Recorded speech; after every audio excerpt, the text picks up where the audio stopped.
The New York Giants' first preseason game is in the books, and I can tell you there are some things that I like and some things that concern me. I'm Coach Gene Clemons, and I have a giant issue. 3, 2, 1.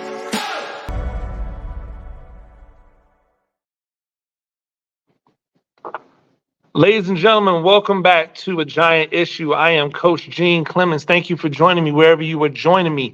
Really do appreciate it. New York Giants on SI. Make sure that you're going there for all of your New York Giants information. Check out my stop report that I put up there from the game yesterday. Also, make sure that you are hitting the subscribe button here so that you know anytime we post a new episode of A Giant Issue. We're trying to stay consistent Monday through Friday, getting it to you the same time. We think we found the sweet spot, but we need you to do the job now. Spread the word. Hit the subscribe button. Hit the notification bell. Leave a message. If you are joining us on any platform as a podcast, either Apple Podcast, Spotify, or wherever, leave us a rating. 5 stars, we appreciate it. If it's 4 stars, I get it. It'll be better next time, I promise. Hopefully, you guys had an opportunity to check out the preseason game between the Giants and the Lions. And there were some things that I liked. There were some things that I loved. And there were some things that really gave me a little concern, right? So I want to start because I want to start with positivity. I want to start with the thing that I liked. We heard all this. We heard all of this talk about the running backs and losing Saquon Barkley and how that was going to hurt. I've talked about the fact that it's going to hurt. I've been skeptical of this running back by committee type of thing. But what I saw yesterday was very, very positive. But if you look at the production of the 3 backs that were able to get time, we're talking about Gray, we're talking about Turbo, and we're talking about Tyrone Tracy Jr. Turbo got the most carries, and so he was able to show some things. What I looked at was the yards per carry, right? Everybody was over 5. Everybody was over 5 yards per carry. We obviously saw what Gray was able to do when he was able to get the ball, not only as a runner, but as a pass receiver as well. We saw that Turbo is a hard running, fast. He's always just one cut away from breaking it for a touchdown. And then Tyrone Tracy Jr. looked smooth. He looked under control. He looked big, right? He looked like a bigger back. I think those 3 guys together, right, when you mix it with what we already know we're going to get out of Devin Singletary as the lead guy, it means that they have the ability to withstand injury because they should have faith that the other guy can come in and get the job done. Now, here is where it gets interesting at. Which one of those 3 guys helps the most on special teams? If it's Tyrone Tracy Jr., I think it is, and I think he probably has the most dynamics of all of them, right? Because he's played receiver and has more natural receiving ability, because he's a bigger body, I think he can help more on special teams.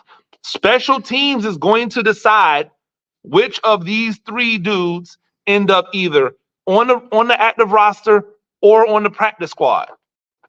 There's a chance that if one of these 3 dudes get cut, they may not have the opportunity to make it to the practice squad because another team might want to sign one of those up. Now, a lot of you out there might say, yeah, but coach, this was against backups. Yeah, but they're backups. So don't you want your backups dominating other backups? You want the people that are one injury away from playing to be better than their people who are one injury away from playing. And these running backs, after all of the scrutiny and after all of the questions that we've had, knowing how good Saquon Barkley was, it's good to see them perform. It's good to see them show up. We haven't talked much about the running game in preseason. It's not pre. Excuse me, in training camp. because the focus seemed to be so much on the passing game, right? So I like the fact that these running backs came out here and showed out.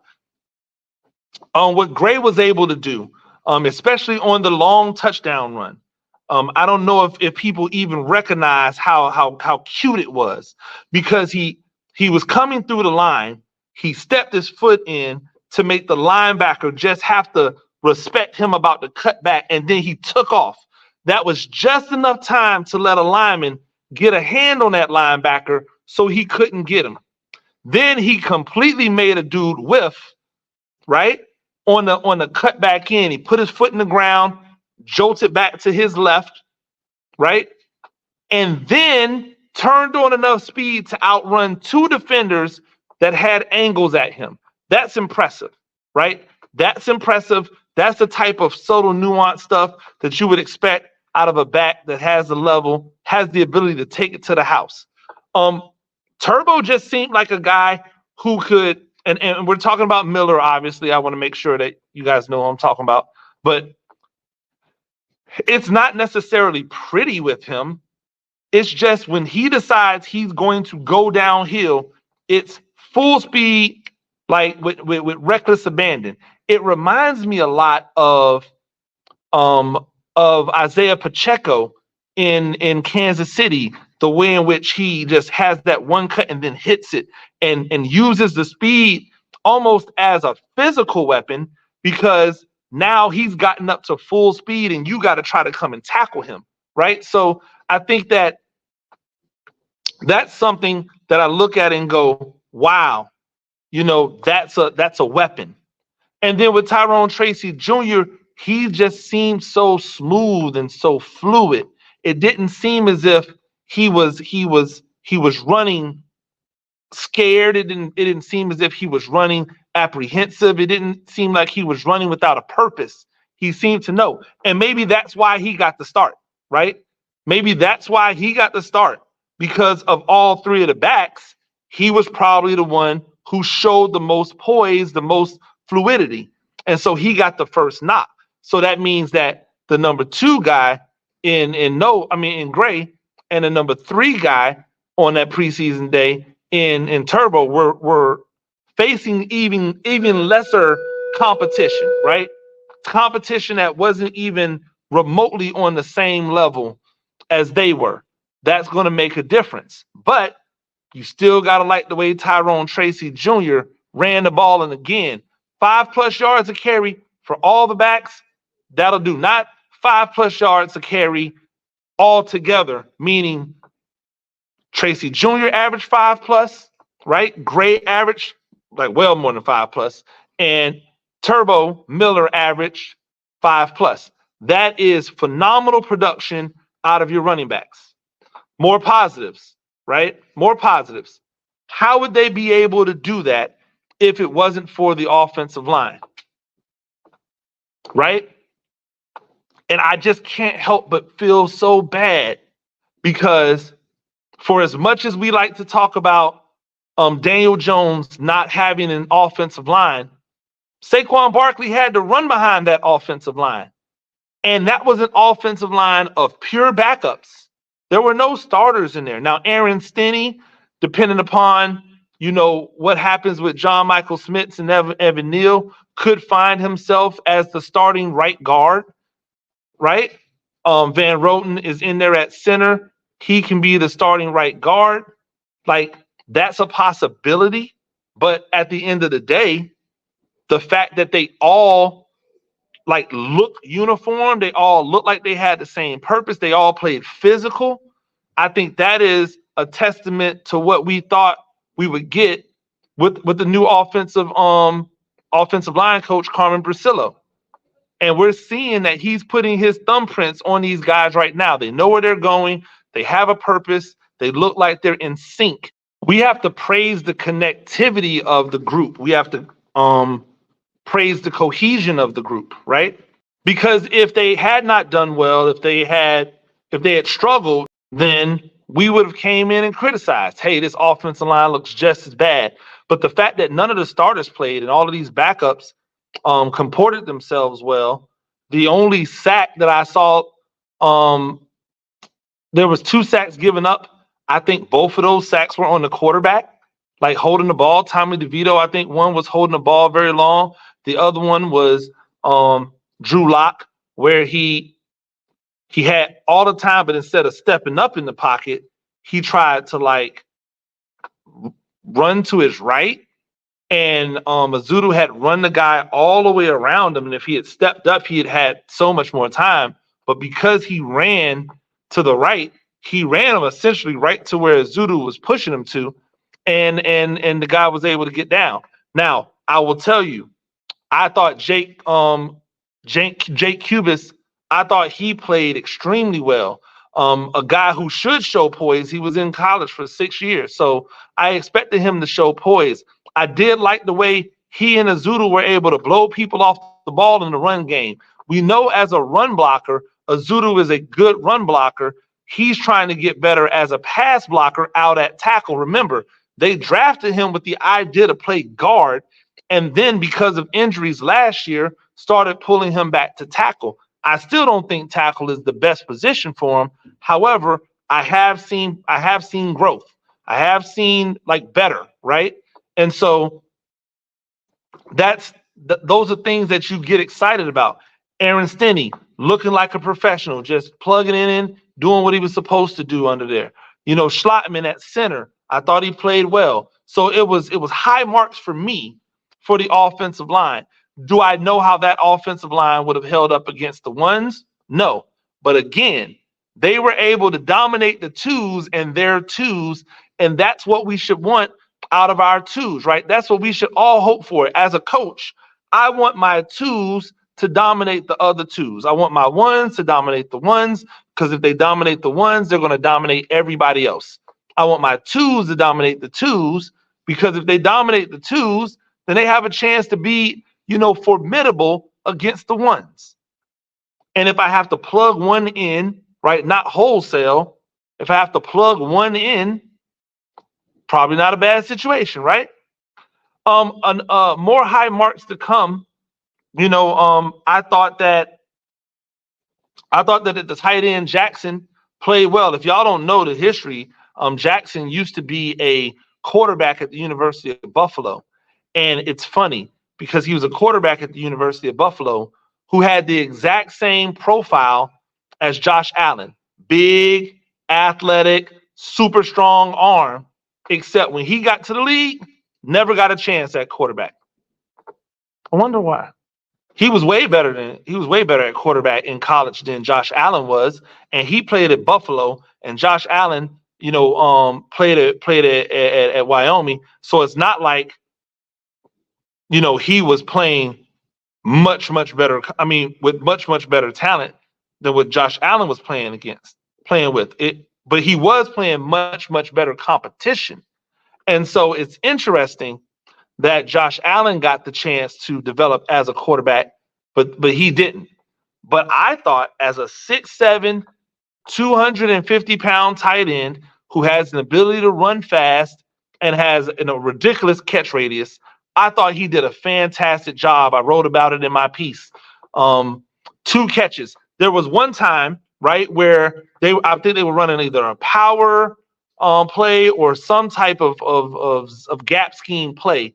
He ain't block a soul, right? And the play got stopped in the backfield, but they were able to get down because of him and his catch in the passing game that got him down to the 1.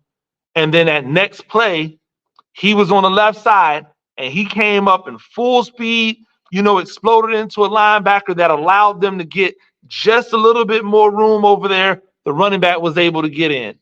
That's the type of fight you got to have as a tight end. Is he a great blocker? No. But apparently nobody else is either, because they kept bringing in an extra offensive lineman as a 6 blocker in the run game or as a 6 blocker in the passing game.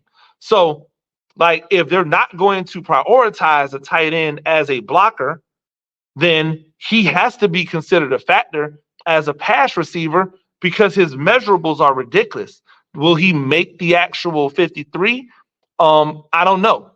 Is he a great candidate to possibly go on, the The practice squad, I hope so. Because if not, I could see him getting picked up by another team because of what he brings to the table with his measurables. So those are positives that I saw. The defensive line and linebackers. I thought the linebackers played really well. I thought all the defensive linemen played hard, played tough. They were fast. They were physical. Those are all positives, right? Um, Jeremy Muasau, I thought he played really well. I thought Darian Beavers looked really, really good. That bodes well for the people who are behind the starters, right? I thought all of the linebackers comported themselves well. I saw one missed tackle that was ugly. But other than that, I thought they comported themselves well. I thought the defensive linemen looked explosive. They looked dominant. Jordan Riley, a couple of times, right? A couple of times, just one hand, mushing offensive linemen and getting them out of the way, controlling the gap, right? And then closing it down and making the tackle. You got to love to see it out of the second year man who came in looking really good, like looking like he was ready to be something more than he was last year. And then to see him go out there and be dominant in his snaps versus those other offensive linemen, you got to love that as well. So from that standpoint, I really like what everyone did. But there was some negatives, right? There was some negatives. And the first negative I'm going to start with is the wide receiving core. Because, you know, a lot has been made about this wide receiving core looking so good in training camp, right? Looking so dominant in training camp. Where were they in this game? Like, where were all the people weren't getting open? And then when people were getting open, they weren't and if people were getting open, it wasn't like they were getting so open that it was ridiculous that they didn't get the ball thrown to them. Um, guys were not separating. Guys were not getting separation on short routes. They weren't getting separation on intermediate routes. They weren't getting separation on deep routes. And that's a problem, especially because the first series, maybe even into the second series, we saw Jalen Hyatt and Malik Neighbors out there, right? Now, I'm not saying that this is something we have to be worried about, but if we're talking about within the moment in that game, a stock up, stock down, the best receivers on the team in that game were the tight end and the running backs. That's a problem because that's been what the issue is outside of Darius Slayton, who didn't play, right? Outside of Darius Slayton, who didn't play, Wan'Dale Robinson didn't play. So that means it was a perfect setup for Jalen Hyatt and for Malik Neighbors to come out guns blazing immediately. And I know they tried. I know they tried to get them the ball, right? I know they tried to get them the ball, but it didn't happen. And that goes into my second stop down. These backup quarterbacks were not good yesterday. Neither one of them. Neither one of them. And I'll be more specific in what I mean because I know somebody is going to like argue the point. Drew Lock has been a starting quarterback in the NFL, not just for like a couple games, not just for a few games, but for a season, and then spelling for some games. He is the guy that people thought had the chance to be a legitimate threat to Daniel Jones. Yesterday, if I was Daniel Jones, I would lean back in my chair because what I saw yesterday was a guy that was not ready to be the starter. Because starters, when they go against backups, you notice it.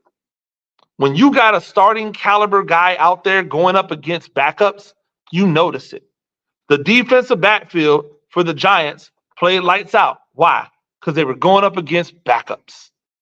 And they were starters.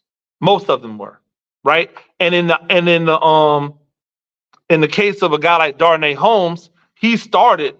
He just hasn't done a lot of starting at corner. It was interesting to see him there, right?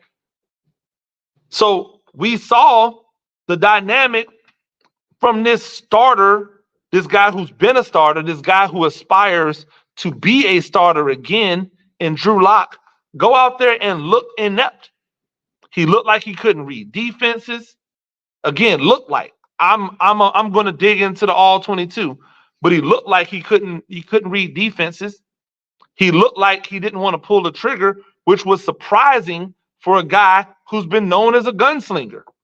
It was surprising for a guy who's been known for his YOLO ability, right? For him not to pull the trigger on some of these things was a major diss for him. Like I was over there really like shocked, like, yo, what is this dude doing? And then, right, on top of it,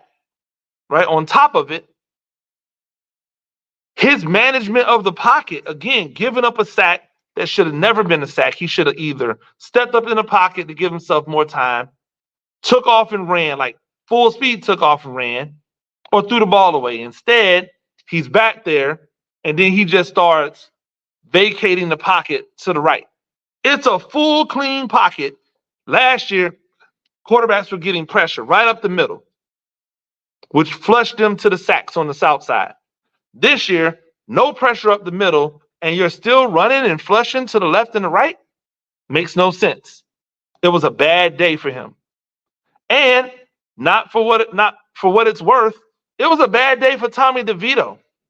Now, some people might say, oh, well, it started off well. You know, he was, I think at one point in time, he might have been like 8 for 9 or something like that, or maybe even 7 for 9 or something for some yards. But all of his yards really came in the one big pass to Gray, and then the 2 passes to Jackson, right? So the 1 pass to Gray and the 2 passes to Jackson essentially is his entire work. He finished the game either at 500 or right under 500 or 50% completion. Why? He still doesn't seem like he always knows where he's going with the football. He still seems like he's trying to figure it out on the fly. He doesn't seem as if he has awareness of getting the ball out of his hand. He took a sack where he was just sitting back there, and waited too late to try to take off and or throw the ball. For a guy who spent so many games behind a bad offensive line where he knew he had to get out, he still doesn't have a sped up clock in his mind. Either a sped up clock to get the ball off and make the pass, or a sped up clock to take off and run. He took off. And so, like, what I call a guy like Tommy DeVito is I call him the gift and the curse, because he made some really good plays, right? The third down pass to Gray was a great pass. He dropped it over him, led him so he could catch it and keep running. He escaped with his pocket. The passes to Jackson were good passes. They were able to catch him in stride and run it, right? In some of those cases. Then in other times, he was throwing balls behind guys. He was not throwing the ball when he should have thrown the ball. He was not running when he should have ran. He was running when he should have thrown. Like, that level, for him to still be that wildly inconsistent after all of the time that he spent in college, and then all of the time that he spent in the NFL last year playing, second year in the same offense, like, I was surprised that he didn't hit the ground running faster. Now, does that mean that I think it's over for those guys? No. Does that mean I think that the wide receiving core is terrible? No.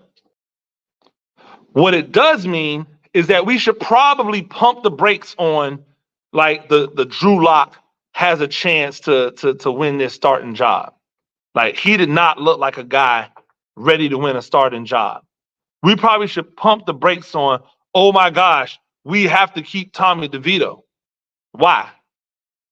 Like, nothing I saw told me that, the Giants would be in a good shape if Tommy DeVito has to come back in and be the starter again. We've seen that story. And right? We want to see improvement. So until we see improvement, I'm not saying, hey, the Giants need to keep Tommy DeVito on the roster. I think yesterday during the telecast, Phil Simms talked about the Giants are going to keep 3 quarterbacks. Why? If they don't need to keep 3 quarterbacks, why would they keep 3 quarterbacks? If keeping Tommy DeVito and or Drew Lock means that you have to cut somebody that could be valuable to the team, then I'm cutting one of those 2 and I'm going to pick somebody up to be on the practice squad if those guys don't fall through the cracks, right? If Tommy DeVito gets scooped up by somebody else, like say for instance, if the Giants cut Tommy DeVito, right, and he got picked up by the Lions, and then the Lions let Hooker go. If I'm the Giants, I go grab Hooker, right? One of those guys that fall by the wayside with the Ravens. They're not going to be able to sign to keep all those quarterbacks. I'm picking one of those up. What about the Browns and their quarterback situation? They're not going to be able to keep all those guys. I'm picking up one of those guys. There are so many guys in the NFL that have experience, more talent, and more moxie than what Tommy DeVito has. So, like, if it's a situation where we lose, where if I'm the coach and we lose Tommy DeVito, I'm not going, oh my gosh, I lost Tommy DeVito. Now, would I like to have Tommy DeVito and continue to develop him? Absolutely. Right? He knows my system. We've seen him do positive things. Can I get him to do it more consistently? Right? But if that means that I have to part with a piece that I think might be more valuable to me right now, Tommy DeVito's got to go. Not for nothing though. Right now, I would say goodbye to Drew Lock and take my chance with Tommy DeVito as the backup, because at least I know I'm going to get the gifts from Tommy DeVito. It was a really bad showing for for Drew Lock, if you're asking me. A really, really bad showing. He's going to have to show more in the future if he thinks he has a chance to be the number 2 guy. Because, that little 1-year deal, they might eat that and just say, charge it to the game if they only want to keep 2 quarterbacks. Now, will they keep 3 quarterbacks? It's possible. But from what I saw, they might want to keep 4 running backs. They might want to keep 4 tight ends, right? They might want to keep 4 running backs. They might want to keep 4 tight ends, because that front line on the kickoff return team has to be better at blocking, and they have to be more athletic. You're probably not, going to be able to get away with the defensive lineman that you may have had on there in the past, or the long snapper that might have actually done. You know what I'm saying? You're going to have legitimate athletes that can block in space. And so if those running backs and tight ends prove to be the guys who can do that, they have more value than a 3rd-string quarterback does. So it'll be interesting to see. I'm sure somebody will tell me I don't understand roster management, and it'll probably be somebody who's never played football or never been in a front office, that's only ever talked to people and just think they know. That's the thing that I have to deal with, and I deal with it, right? I had someone claim one time that I was a contrarian, and I said to them, just because I don't agree with what you think doesn't mean I'm a contrarian. And just because you think how everybody else thinks doesn't mean I'm a contrarian. It just means that I have a different opinion that doesn't come from like nowhere or from others, because a lot of people form opinion based off of what others tell them, and I don't.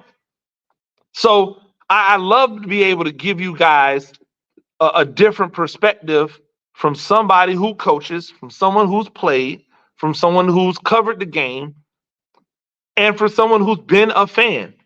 I give you all the perspectives. There was a lot of positives to take from this game. There are some things that they're going to need to get answered. And not for nothing, I'll be very disappointed if I don't see all of the starters, or at least all of the starters that should be getting reps in preseason game number 2. But for game number 1, they get an A from me. I got no problem with it. Make sure that you check out everything that we're doing over at the New York Giants on SI for all of your news, your updates, your stories, all of my GGUs, all of my writings that I have coming down there. Make sure you check it out there. And make sure that you are helping us get closer to 2,000 subscribers by the beginning of the season by making sure that you subscribe to the podcast. We appreciate all the love. We appreciate all the support. And until next time, I'm Coach Gene Clemons, and I have a giant issue.